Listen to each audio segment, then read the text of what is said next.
Yana Hawaii, yo Hawaii, Yana Yoino. Yana Hawaii, yo Hawaii, Yana Yoino. Yana Hawaii, yo Hawaii, Yana Yoino. Yana Hawaii, yo Hawaii, Yana Yoino. Well, welcome, JM. Thank you for having me, Lauren. Thank you for being willing to do this.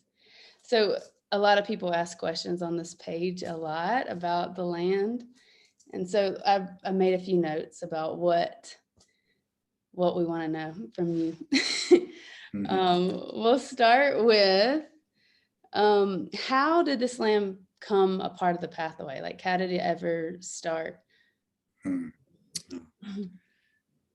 Let me take a breath with that.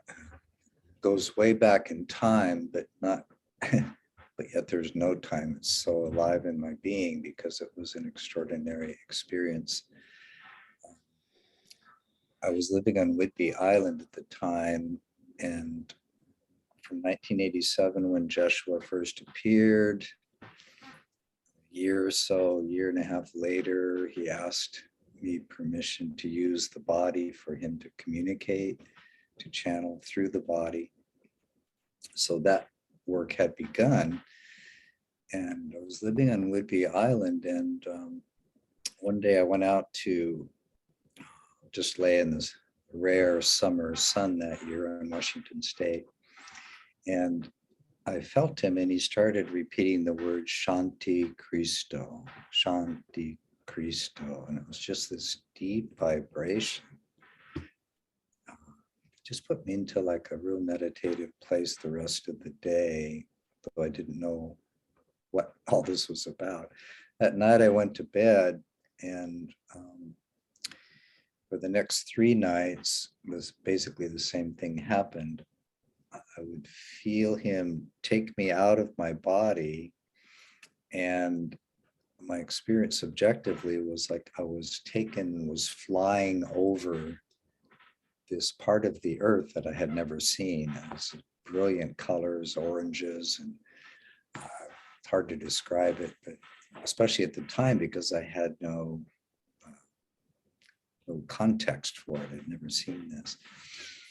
And I think by the 3rd night, they were specifically over a certain area, and they were sending me energy, Joshua and the lineage of the Christ Council.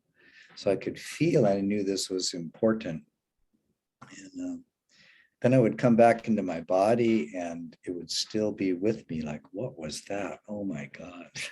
And I started to feel this energy like, I've got to find this. I've got to find this. Like that old movie with Richard Dreyfuss, Close Encounters of the Third Kind. He takes off to go find this mountain. So my partner at the time, Anastasia, and we flew to Phoenix and rented a motorhome. All that red rock, I thought, it must be Sedona. So we drove to Sedona, and very quickly it's like, nah, just nothing. That's not it. So something struck me and said, head east. So we got on the freeway, we drove east, ended up in Albuquerque. I'd never been to New Mexico. And as soon as we turned north towards Santa Fe, this vibration just started. It's like, oh my God, got to Santa Fe. I'm like, we're getting close, you know. So, but still my own mind was involved, and I'm driving around and we're trying to figure out, we went here and went there, went to Pecos out on the east side. Nope, not it. Well, finally we're getting really tired and we had to get the motorhome back to Phoenix. And finally, I know this is a novel concept, but it dropped in. Maybe I need to get quiet and ask. So set aside my own excitement, breathe for a bit. When I did that, there was the map of that area was in front of me, and I just kind of felt my hand go to this area of the map, and I felt this energy, and I looked down, there was a town that I pronounced at the time Abiquiu, I didn't know how to say it, Abiquiu. Yeah. And I just knew we have to go this direction. So we took off and made the drive from Santa Fe up through Abiquiu And on the way, there's a place before you get to Abiquiu where the mountain called Pedernal appears for the first time. And it literally felt like this, like an energy just went boom right into my chest, like grabbing my shirt and pulling me. Like, oh my God. And it was the mountain that I had seen in these 3 nights of journeys. You have to understand, for me, that was important because it meant this is real. It's not just a dream. I wasn't fabricating. The darn mountain is real. It's right in front of me. So we drive through Abiquiu and it winds up through the canyon there. And as you get to the top, as you know, it levels off and suddenly this whole beautiful area opens up that the locals call the Big Wonderful. And I just had to pull over and like, oh my God, I've seen all of this. This is what they were showing me. It's like, oh my God, it's real. It's like, oh. So we turned down Highway 96 because it felt like the right way to go. Yeah. And my partner, Anastasia, at the time, she was very sensitive and attuned to energies. And she said, I have to lay down now. She went back to the back and just laid down. I could tell she was just gone. I'm driving really fast. So I'm getting close. And suddenly, just before we got to where we were going, without knowing that time, she sat up and said, I have to be in front. So she got up to the front. Went about maybe another minute. And I slammed on the brakes and looked off to the left. I could see the canyon in the back of the land, just as it had been shown to me. And this went, oh my God. So we stopped. We were both a little blown away by all this and trying to integrate it. And I felt like a kid in a candy store that ran onto the land. And, there was an old fence there at the time. And I wanted to get back toward the canyon. Like, So it's quite a distance. And I ran up this little hill. It was a perfectly clear day. There was no wind at all. My heart's pumping from running, but it's more of a different pump, like this deep resonance and this vibration. And suddenly, again, it felt like this huge wind hit me and stopped me in my tracks. Boom. And in front of me, maybe 10 feet away, these beings appeared. They're like just huge, I don't know, 30, 40 feet light beings. And I instantly could tell that they were like Indian, that their nature was Indian, except Jeshua was in the middle of them. Boom. I can't, because it just felt like instant reverence and humility. Like I just walked in on the Pope or something. I don't know. It's like boom. It's like, I don't know how to explain it, but I just dropped to my knees and some tears came because this was a very impactful moment. And I call them the keepers of the land. And somehow I knew that they've been keeping it and holding this place for a really long time. And they said one word, they said, welcome. It really hit me. It was quite humbling and impactful, and just felt like an automatic reverential quality with them. Like these are no slouches that what they're doing. So that was how the land was discovered. It came from him taking me out of my body, showing it to me, and then me going to look for it and then guiding us to it. And that was the experience of how the land came into being. It's the first stage of it. Was this was before all the channelings for Way of Heart, Way of Transformation, Way of Knowing started, right? Yeah, what we now call the early years, that's available in a couple published volumes and also in audio. That work had been going on for a few years. I think this was 1992, 1993. So right away, we just moved to Santa Fe. We knew we had to move to Santa Fe. So before we moved, Joshua said, create a gathering, invite friends of the heart. So before we even moved, we put out this, the word that we're going to have a gathering in Santa Fe. Didn't know where, didn't know anything about Santa Fe. So, and lots of people came from around the country. And meanwhile, I was going through some of my own doubt, even though I'd had this experience. I was like, what am I doing? This is crazy. Why do those things come up? We went and started the Shanti Cristo Foundation and had that first gathering. And people went out to the land. Then as we settled in, it was time to find out more about the land. And that was, again, it's still, when I remembered it, it kind of lives with me all the time, because it, again, had such a huge impact on me in trusting the objectivity of all of this with Joshua. It wasn't just my own mind. It wasn't just him talking to me privately. He's manifesting objective stuff. So we skipped a part that feels important. I remember you saying, because it still amazes me that how the land came into your possession, like how, because even I've been out there recently and the land's owned by people. I mean, the land around it is owned by people that have owned it for years and years, and they don't sell it.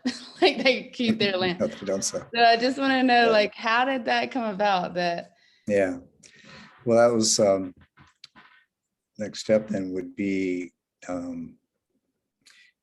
the land wasn't for sale. There were no for sale signs on it. So I contacted a realtor, and because Joshua had said, yes, it's time. I was okay, great. I have no money. So I contacted a realtor, and he did whatever realtors do. And a week later, he said, I know the owner and the address. And I said, great. And said, well, let's contact her. But before I talked to the realtor, Josh was very specific. He said, two things happened. One, Joshua came and said,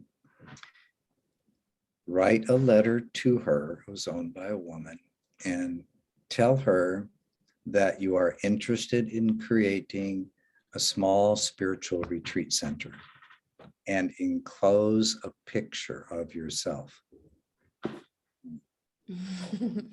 Okay, so I wrote the letter, enclosed the picture, gave it to the realtor, who went, oh no, this isn't a good idea. Just let me go.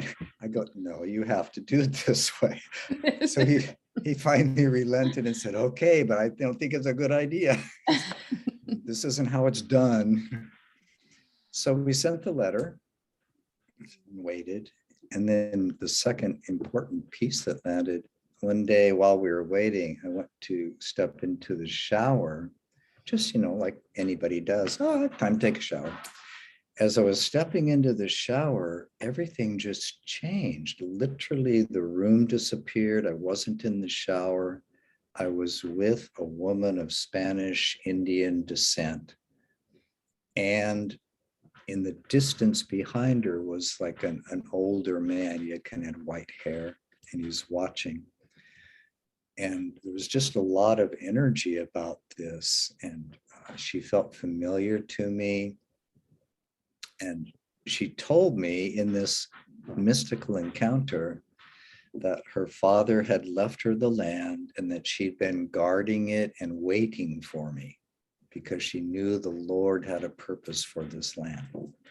And then poof, it was gone. And I'm standing in the shower going, oh my God, what was that? So as things come to pass, about 3 weeks later, we got a letter from this woman whose name was Dorothy.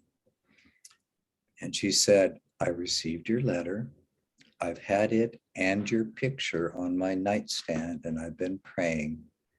And I think we should meet. So, okay. So she lived in Las Cruces, about 3 hours south of Santa Fe. So we drove to meet her, knocked on her door, and she opened the door. Spanish Indian descent woman, just exactly the woman that I'd seen in this shower encounter of a mystical kind.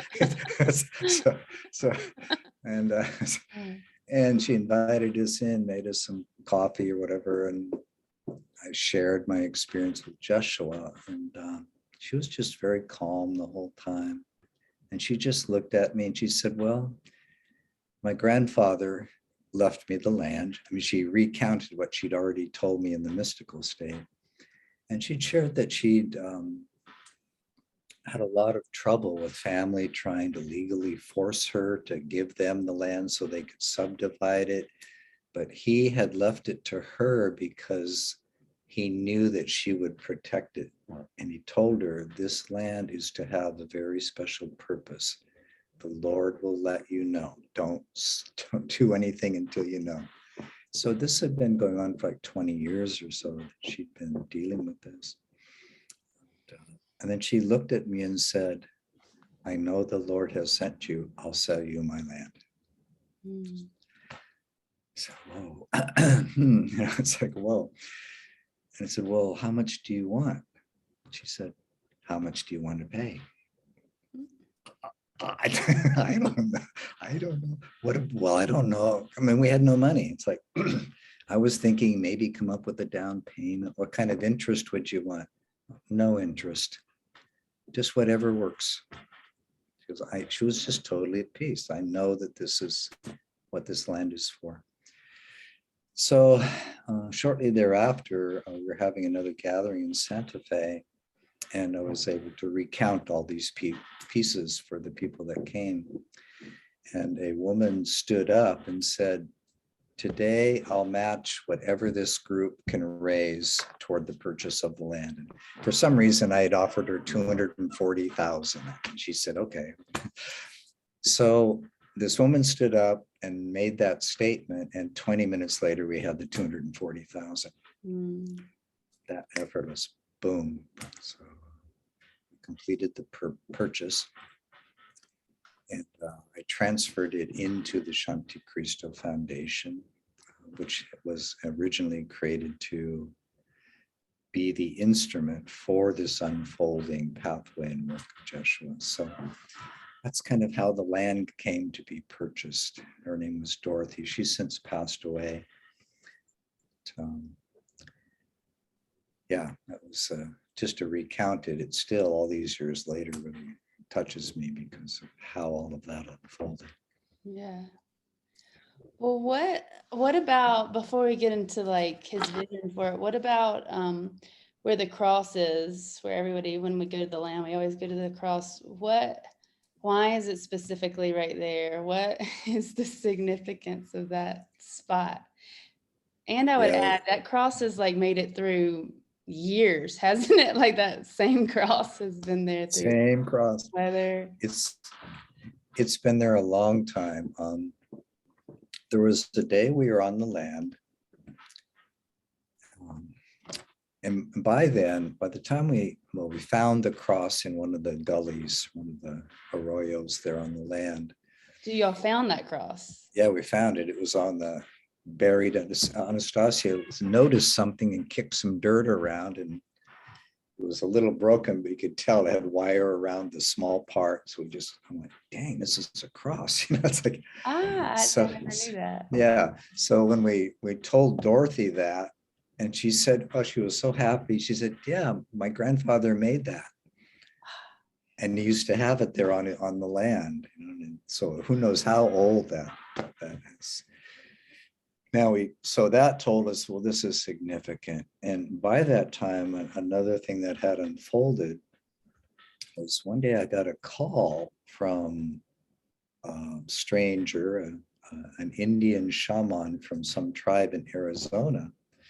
And he said, my elders are telling me that I'm supposed to come and walk with you through the land. And I'm like, okay, okay. I thought, okay. So he showed up, and we walked all over. It was amazing. He would take me to places, there are these little plateaus, as she probably knows. If you go hike around the land, you don't even know they're there until you go hike around. And he would just kick some dirt out and say, can you see how these stones form a circle? And then he would pull out shavings from where they'd made tools or arrowheads. He just knew what he was looking for. He said, this is where they, did ceremony, or this is where they made tools. And so it just felt like I was entering this sacred ancient land. And he said that the Anasazi, he used the word Anasazi, the ancient ones had first settled in this area a long time ago. He said, this is sacred land. This has been sacred for a long time. Okay. And we were up on the south ridge overlooking the bowl, and he pointed to what is now the current temple site, we call it. He said, do you see that mound down there? And I go, yeah, I've always been curious about it. He said, why? I said, well, every time I'm out here and I'm walking toward it, I feel like I'm supposed to go around it, not through it. I said, yeah, he goes, and he said, well, that's in the center of the land, and all the energetic ley lines for this whole area cross right in the center of that mound. He said, and trust me, that's where they would come together for sacred ceremony. He said, I think we should go down there. So we made our way down. And I just followed him. He put his hands out. And first we walked around the land. He kept stopping, and I'd stop and close his eyes. And he was tuning in and praying. And there was a moment when he said, they've given us permission. They said, it's time. We can go. So we walked. That was the first time I'd walked onto that little mound. And again, just feeling this energy of the place. He did some chants in his Navajo language, I think it was. So that's like, and that's then Joshua told me, this is where the temple will be built. And he described what it would look like, kiva-like, so people will come in and go down into the earth. Stuff. He's described everything on the land in great detail. So then when we did find the cross, it's like, that's where it's got to go. So that's why we call it the temple site. And that's why the cross is there. It's a place of pilgrimage and prayer, as you know, to hold groups there. And yeah, it's a sacred little site. And it's energetically, it's right in the center where all the energy lines cross. It's a sacred territory right there. Yeah. And so he already knew about it because the tribes all know about it. The people, Native Americans all know about this land. Yeah. And then he said, our time here is complete. And he left. So, okay. Okay. So I'm just going on this journey. These pieces are dropping in bit by bit. There was a point where a little bit later, where again, a total stranger contacted me and said, I've heard about this land and the miracle of how you guys were led to it. And I just felt strongly called to say that you should invite some locals to come out and bless it.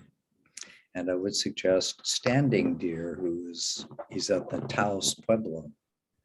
I'm like, okay, this must be happening for a reason. Okay, I'll call Standing Deer. Okay, so I called, got hold of Standing Deer, told him what was going on.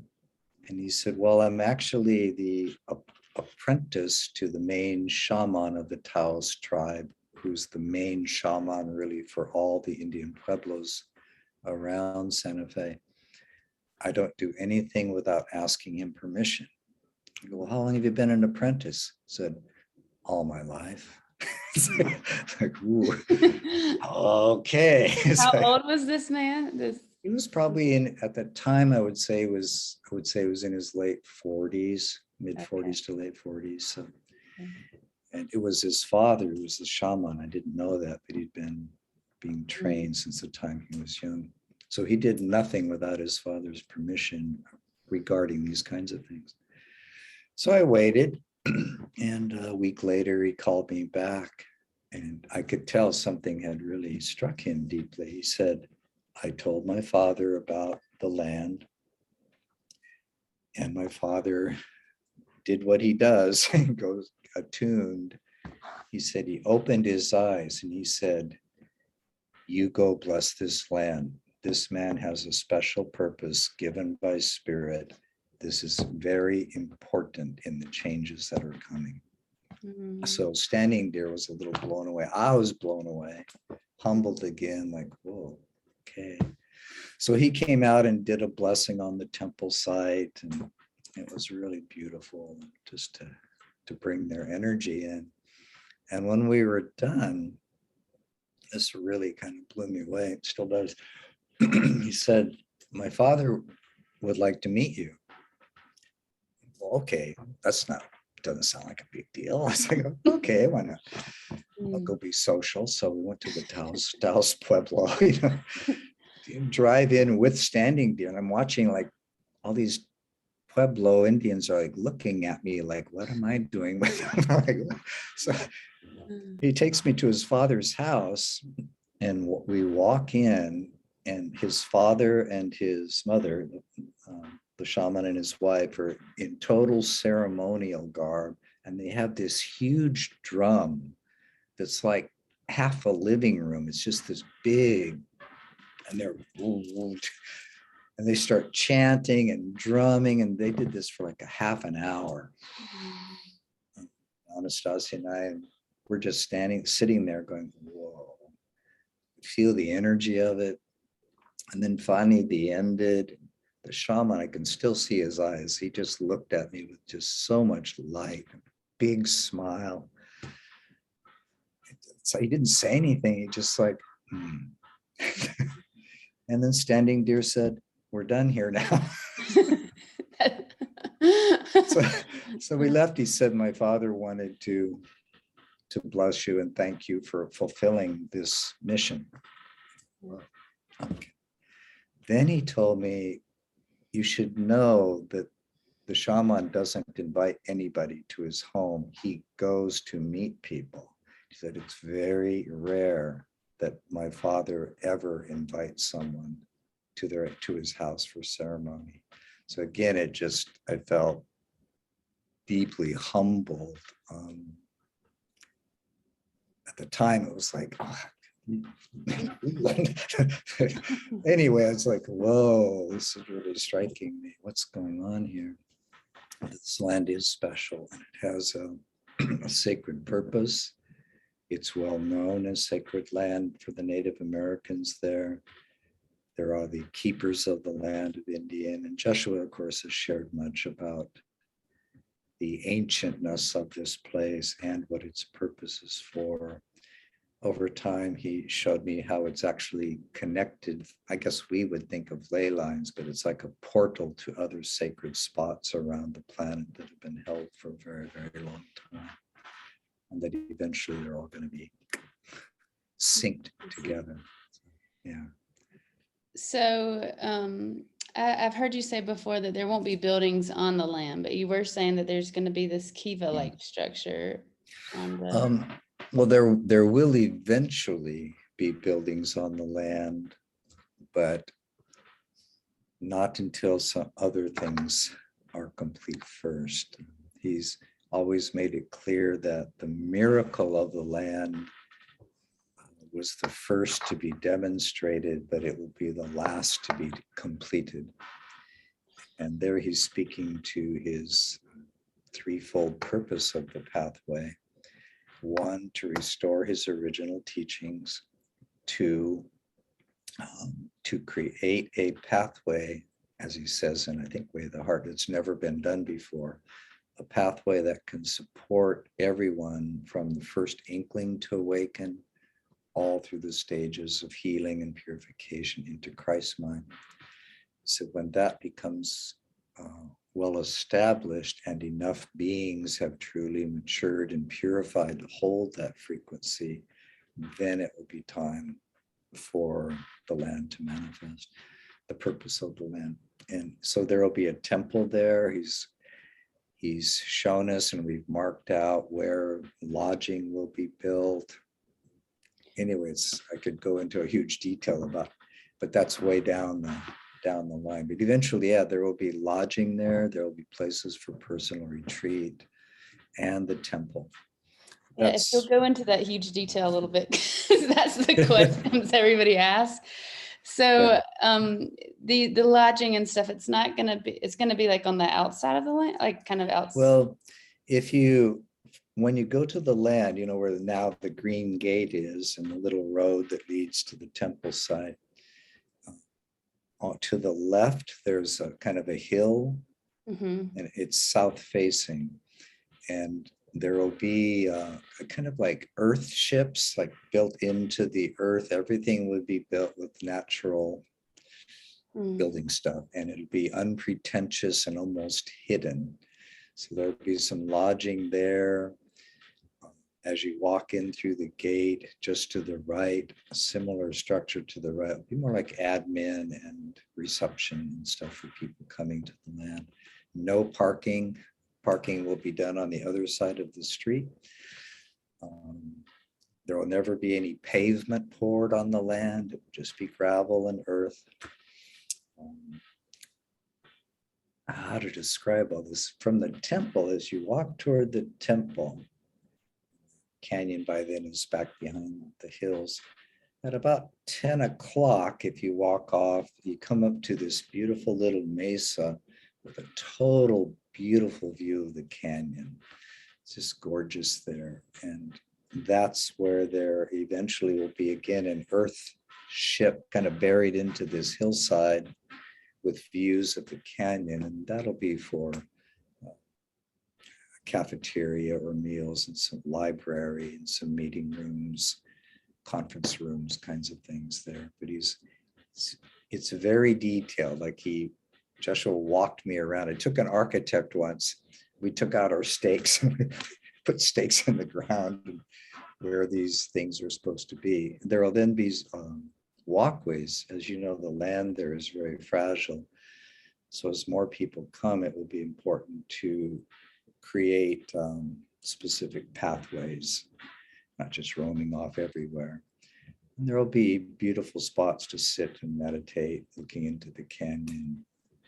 But all of that was detailed. It used to be part of the records with Shanti Cristo. I don't know if it's still there or not, but he was quite detailed. It'll all be solar, green energy, I guess we'd call it today. Earth burned, unpretentious. It's to be a place of silence. He said there won't be any what we would call workshops there necessarily, be more for silence. He said that as this manifests, people will heal on all levels, emotionally, mentally, spiritually, physically, just by stepping onto the land. No one will be doing anything to help them. It'll just happen. As the frequency of those who can hold that kind of frequency and feel called to serve. I mean, imagine living there. It's like, okay, I'm the one that's mopping the floors today. What's my consciousness? How do I turn this into my prayer and my service? So eventually it'll be, for me, I just think of a vortex of very pure love and very pure energy into which beings can come. It would seem like that wouldn't be hard to drop into that out there because it is such a silence. So mopping a floor would be pretty. Yeah. We began to notice that when people would come, and we'd take them out to the land. And I remember this one guy came out with a woman who wanted to come, but he was just accompanying her. He wasn't much interested in it all. So we brought them out to the land and he went off for a walk and he came back like an hour later and his eyes were like, just this big around. And he said, I don't know what happened, but some energy just poured through me. I've never felt silence like this before. So this is sacred land. It is. It is. And so, yeah, it does carry this deep, womb-like silence. And it's not the place to bring your ego. So what we used to do is whenever we took people to the land, back then there wasn't a gate, we would stop at the old fence post and say, okay, here, offer your prayer, drop into breath, let the world go, open your heart, open to the frequencies here, and just enter it with that sense of prayer. It's not a place to be social and do all of those things. I like to invite people to leave that on the other side of the gate. Yeah. before they Yeah, enter. I enjoy going with you because it's like you say a prayer and then everybody gets quiet and then walks towards the cross. It's Yeah, like a ceremonial or ritualistic. it's to open the space of the heart and become receptive Yeah. to it. So people that live, some people will live in there. Didn't you say some people will live there? Is it on the land or just around the land? And then when people Yeah. visit, they can stay in the lodging there. Yeah, the people that will support it will be living, as you know, the land, I call it the bowl, where the green gate is as you walk in, the mesas on the side, and then the canyon in the back. But the land is huge. It goes up Road 100 and tucked away, and there are all kinds of places to put things that support the physical plant, to take care of the place, and lodging, housing, and things for people that live there. So no one will live on the bowl area. Yeah. There's a beautiful big mesa up on the right that's very wide and very long. There's all kinds of space. But if you're in the bowl or in the canyon, you would never know that there's anything around it at all. So people who come there, it almost has this womb-like feeling to it, as you know, and they won't even know where any of the support buildings or where anybody's at. It's just for that purpose of coming there, being cared for, and having this opportunity to really drop into silence, into that frequency. Well, what came to mind, didn't you say Joshua said it's called the greening of the land, or what was it? Like it's fruition, Yeah. greening of the land, or Yeah, he showed me a vision that when it's time, one of the first things that will need to happen is a very good well system, a very deep one. He showed me that there's a huge aquifer under that land. It's just deep. And eventually that water, the desert will be greened around the temple, and kind of flat land that's there will become very green and lush. just naturally will happen. Yeah. As we can bring water to it and the vibration comes that people said, it will naturally blossom. Well, and he said, what are the symbols that it's getting closer? I know you said that there would be a physical miracle. Is that, or like there would be a physical miracle on the land? And has that happened yet? There was a rumor that it happened, and There's a rumor. and I'm just wondering if that's true. Yeah, as you know, he guided me to leave my position with Shanti Cristo Foundation because he said, I have further to take you in the unfolding of this work, the pathway. Of course, at the time, I didn't know what that was. It was, and in your own journey.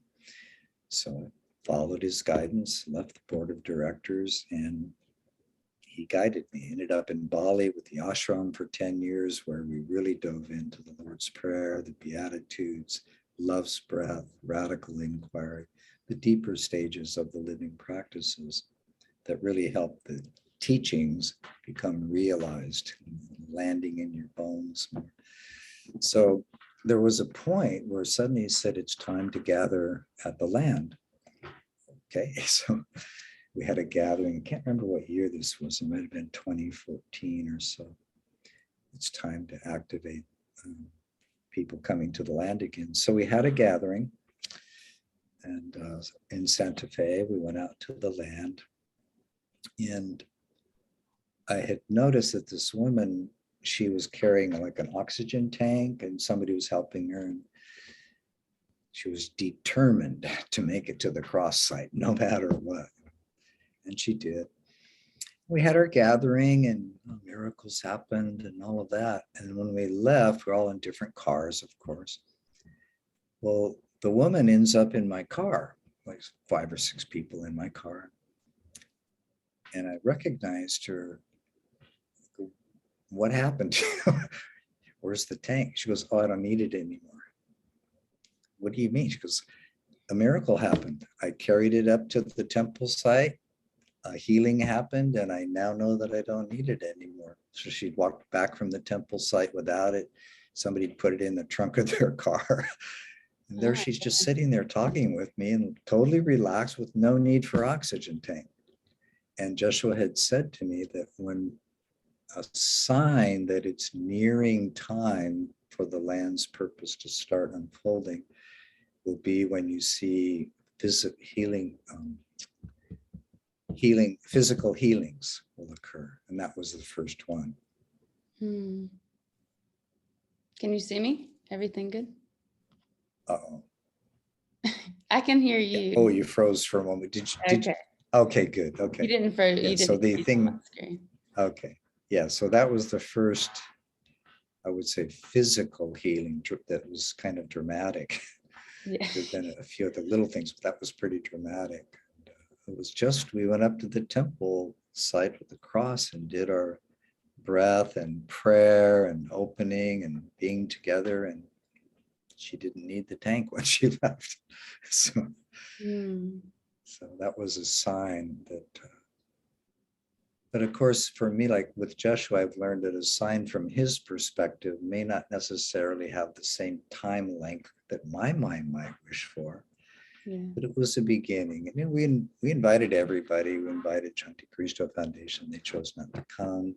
People had come from all over. And it was certainly a clear sign that what he had said originally would in fact happen, that there would be healings on all levels. That was the first dramatic physical healing. Yeah. So it's not a rumor, it actually happened. Yeah, it really did happen. It really did happen.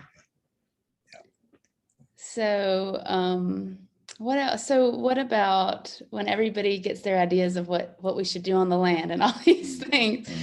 I want to hear what, how will people, when it's manifesting, how will everyone know like where the structures go? What, I mean, I know I sent you this just before this meeting, what he shares about everyone has to do their inner work basically. And then when there's a field of beings that are all operating from Christ's mind, like, will we just know, like those who feel called towards the land, will we just know where these buildings go? Or did he give you an architect? No, he really has laid it out, excuse me, quite specifically. As I said, I didn't quite share this. At some point I'd gone to Maui to live and ended up by accident renting a cottage from who I found out was an architect. Didn't know he was an architect. One night, we both happened to be taking our trash cans out to the curb at the same time.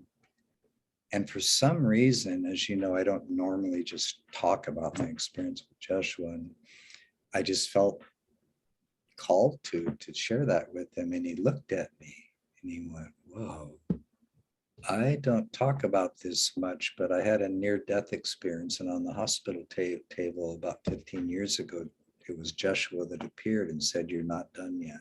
You need to return. And he said, my heart opened, some healings happened, didn't need the surgery I thought was going to be necessary. And I've always felt the resonance with Joshua since then. And so I shared about the land. He says, well, describe the temple to me and I'll make a model.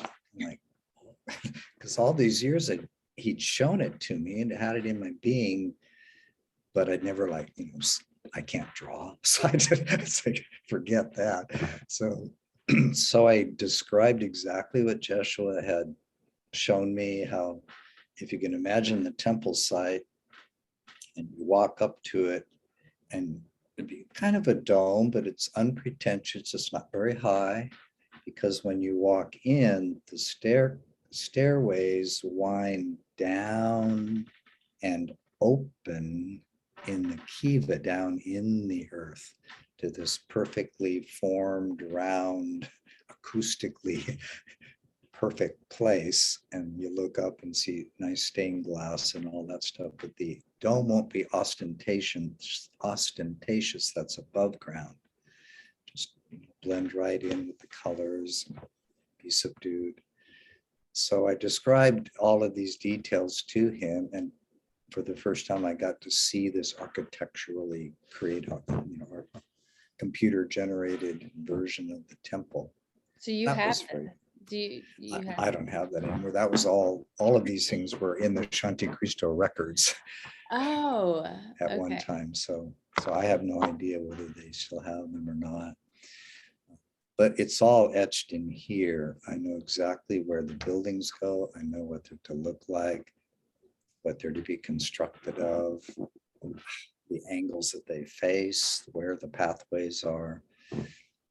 So the architect and I, we actually flew from Maui to Santa Fe with a few other people, and we spent like 4 or 5 days on the land with stakes, because I'd given him the most of the instruction. Then we went out there and like, yep, no, a little bit to the right. Yep, that's where the lodging goes. Boom, boom.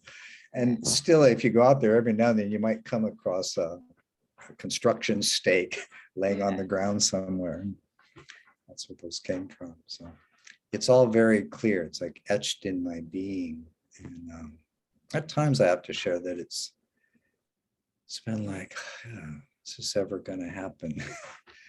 But then what I remember is he said this will happen last. That first, the restoration of his teachings, the creation of the pathway come first, because that's the cauldron in which beings will evolve in Christ's mind very deeply, not just as idea or concept, but very, very deeply, and be able to hold that space. So then I'm reminded, like, okay, so what needs to happen now?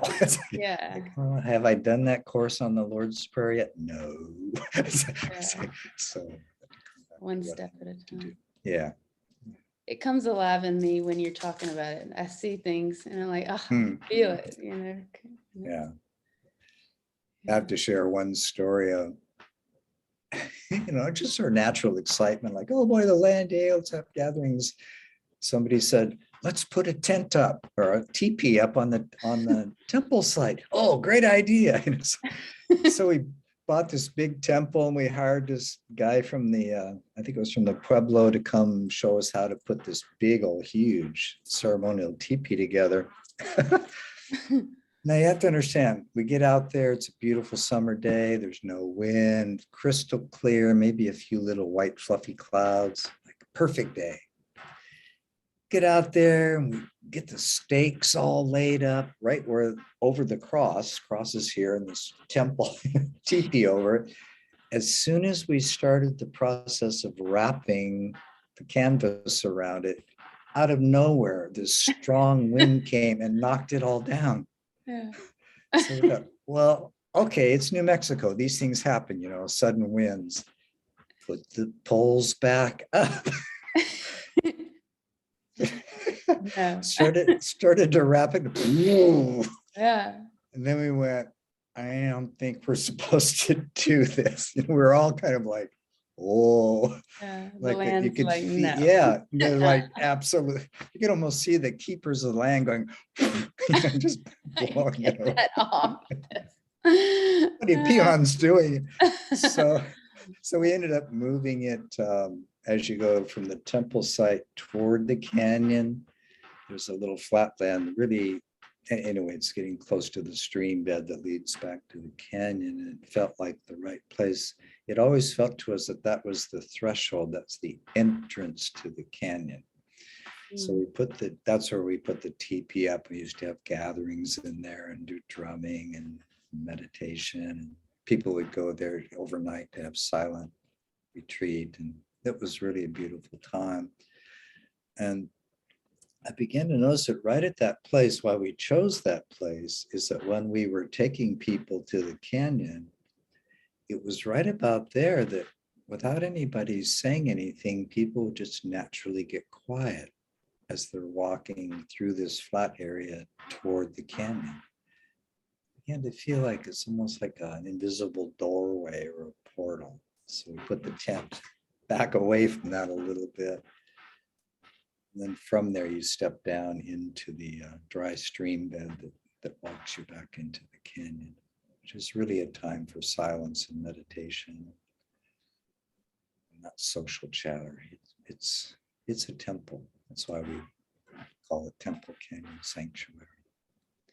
Well, do you feel like around the land there'll be places that people end up buying land or what and having like retreat spaces or workshop spaces? Yeah, I think Is there a all way of to that match? will, yeah, it's always felt like that will evolve quite organically as beings come. Yeah, because those are important aspects too, to provide what the pathway offers, which is, as you know, quite extraordinary and in depth. And it provides the living practices that carve deeper space and bring healing from soul to cell. That's the whole journey of purification, so that less and less personality, ego mind is usurping the territory, and more the spaciousness in which the Christ light can dwell and operate.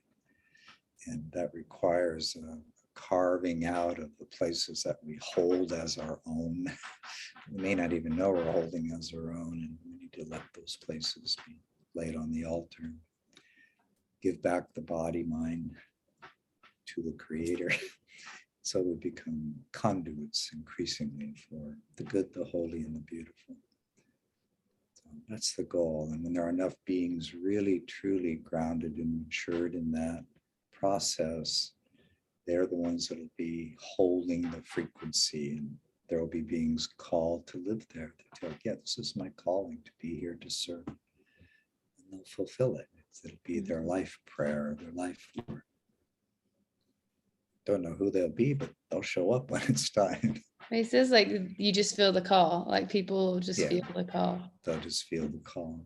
Yeah. One thing I've noticed, I mean, even with myself, it's easy to get excited, and then the mind gets busy, starts thinking about its own ideas. And that's exactly the time to take a deep breath, relax, the heart open, rest into stillness, and ask, offer your willingness to serve, but wait and see what comes. And again, he's made it so clear what will happen there, what it will look like, where things will be placed. And without going into detail now, we all began to feel like this is almost like feng shui or something. It's like everything's just well balanced. And the architect said that he's into all that. We went, we've got all this staked out now. It's like, this is totally harmonious, which didn't surprise me, but yeah. It's an incredible place. I've spent so much time there. I know every inch of that land. I've done fasts and 10-day retreats back in the canyon, just praying, meditating, surrendering, and it's a powerful place. It's a vortex. Might be a languaging that sounds odd to some people, but I've learned that it is. I looked up the science behind it, just so I'm like, I want to speak the intellect. Like, what is the intellect? Science people think about this, but it's, when I looked up that, it was saying like when enough beings hold one intention, it becomes a field, or it becomes a, and so I'm like, well, that makes sense, because there's all these unseen beings holding this. Yeah. And so yeah, and boy, they are locked in. It's like they know how to abide in one frequency. And we've had people go back onto the land and go around the corner, and suddenly they literally see like ancient Indians doing what they were doing, as if they've cracked between the worlds, the old and the present. And some of them are like astounded, shocked. Others went like, I've been gifted here. But So Mhm. many people have reported feeling almost like they're being watched or followed, Yeah. cared for. I know, like Naraya, who most of us know, she had quite a profound experience back at the altar Yeah. with, let's just call them the ancient ones. So, Yeah. yeah, so it has been, this vortex energy has been there for a very long time. And we have this opportunity to be invited into this if we can continue to carve out the space in ourselves, to deepen our surrender, our capacity to hold that frequency and not let the egoic personality mind jump in. To me, the entire land is a place for prayer, like every step needs to be that. And it's not like just going for a hike in nature. Mm. That's Yeah. not its purpose. Well, is there anything else that comes? I feel like that it covered most of the questions. If anything else for me is uh, how does it tie in? Which you've pretty much covered that, how it ties in with the Native Americans. I know on in Temple Canyon you mentioned how back in the day, like from Chaco, is it Chaco Canyon? What that was called? Yeah, when Chaco ended, for whatever mysterious reason, there nobody's really sure. They went in different directions, and many came up from Chaco into that valley and into that land. But Mm, what I've been shown and told from Joshua is the land was already sacred to the Chaco culture. It was the place they would go for vision quests. yeah. It's been around a while. Yeah. And Was I don't know if you've done this, but if you go to the land and just attune with it, then if you cross the boundaries of the land, like if you go across the street or just somewhere else, it just changes. It's not exactly the same. not exactly the same. Mm-mm. Yeah, something about it. Yeah. Yeah. Mm. Does anything else inspire you to share that we didn't speak of? Any? Only that really just urge people to tune in and ask, and if they feel a call to go visit the land, there might be a reason it's being whispered to you, and make a pilgrimage, go visit it, go hang out there and spend time on the cross site, see where spirit guides you to be. And but remember, it is a temple. It's there. It's a frequency. It holds a very profound light. It's both grounded yet very open to a new vision. It's a place to heal, to drink in and rest in the silence there. And it's there for us if we can come to it from the right mindset, the right heart purpose. That's what it's there for. And it will hold you and open you if you're willing to open to it. Mm. Mm, Well, thank yeah. you very much for your time. Yeah, you're welcome. There is one other thing that just suddenly felt to share. In the last few years, I lived very close to the land for a while, and almost every day, all winter long, Jeshua and the lineage would have me go out, and I was okay, guide me. Every day would be a different place somewhere on the land. And when I got to wherever they were guiding me, they said, just here, just sit here and meditate. And I would sit, go into breath and do the Lord's Prayer and into meditation. I was aware of them, and it felt like they were anchoring energy everywhere where I was sitting. Not I'm doing it, but I'm just there. Like somehow my body being there this was all over the place. Like almost not every day, but many days every week. Snow didn't matter. It's like, it's snowing out. Just go. Okay. So I'd sit under a tree in the snow and do my thing. And there was a point one day when I was walking back and I looked toward the canyon and I said, goodbye. I thought, oh, where did that come from? And whatever we've been doing here is they're done with me now. Like it's just done. So there's, and others I know that I've talked to at times have felt called for some reason to be there, and they felt a similar thing was happening. They were really there to kind of help anchor an energy, not that their minds could understand it. It just felt like they were answering a call to go and do those things. So I think there's a lot of construction work that's going on first in the invisible levels, layers, first and foremost. And the keepers of the land are most definitely there.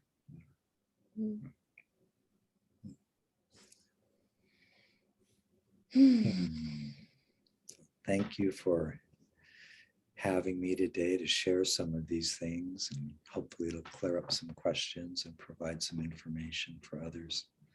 And we all need to, as you were saying, the deeper work we do with ourselves and opening to what the pathway really offers, especially the living practices, breath, feeling, interrupting projection, dissolving and purifying egoic identity.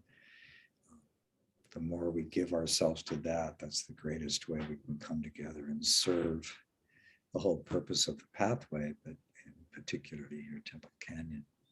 It's like we're carving the space for those who will come, who will be the ones that hold it. Well, just because it's coming to mind now, it might be a lingering question for the community. Are you planning on having any retreats or anything anytime soon that people could go to the land? Right now in this moment, I'd say no, yes. And then it feels like possibly, anyway, I think next fall, some seeds have dropped in about that. And, we just had a gathering in Scottsdale. It was quite miraculous. And some people have begun to create an organization to serve the pathway. And they were asking me, and I said, oh, yeah, of course, Santa Fe. And there's a beautiful retreat center there called the Immaculate Heart of Mary. It's it's for sale. It was for sale. It's for sale. Oh, yeah. Maybe somebody. Let's buy it. It's a great spot. So, but it does feel like in the fall, for some reason, that's all I can say. It just has this feeling that could be coming soon. Well, yeah. Everybody can wait and see. Yeah, and anybody can get together, and create a group and play in Santa Fe, which, as you know, is just such a magical place anyway. And then to go to the land. Well, thank you very much. You're welcome. Thank you. So I just want to say thank you, because sometimes when I do get asked these questions and have a chance to really drop in, it just all comes back.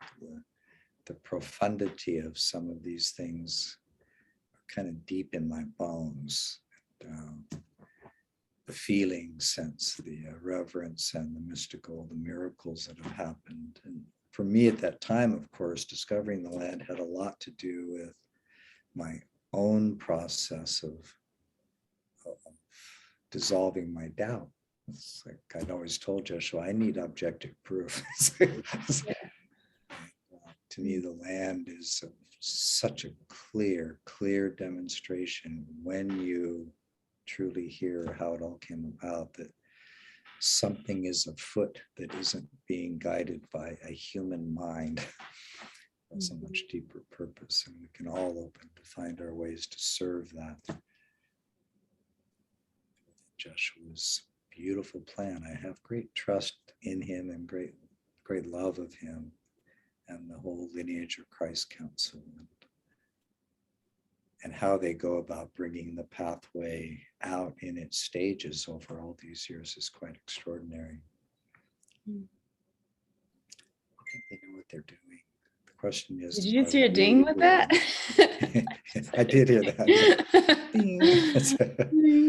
Yeah. I guess the question is, how deep on the journey with them are we ready, willing to go in our own personal journey?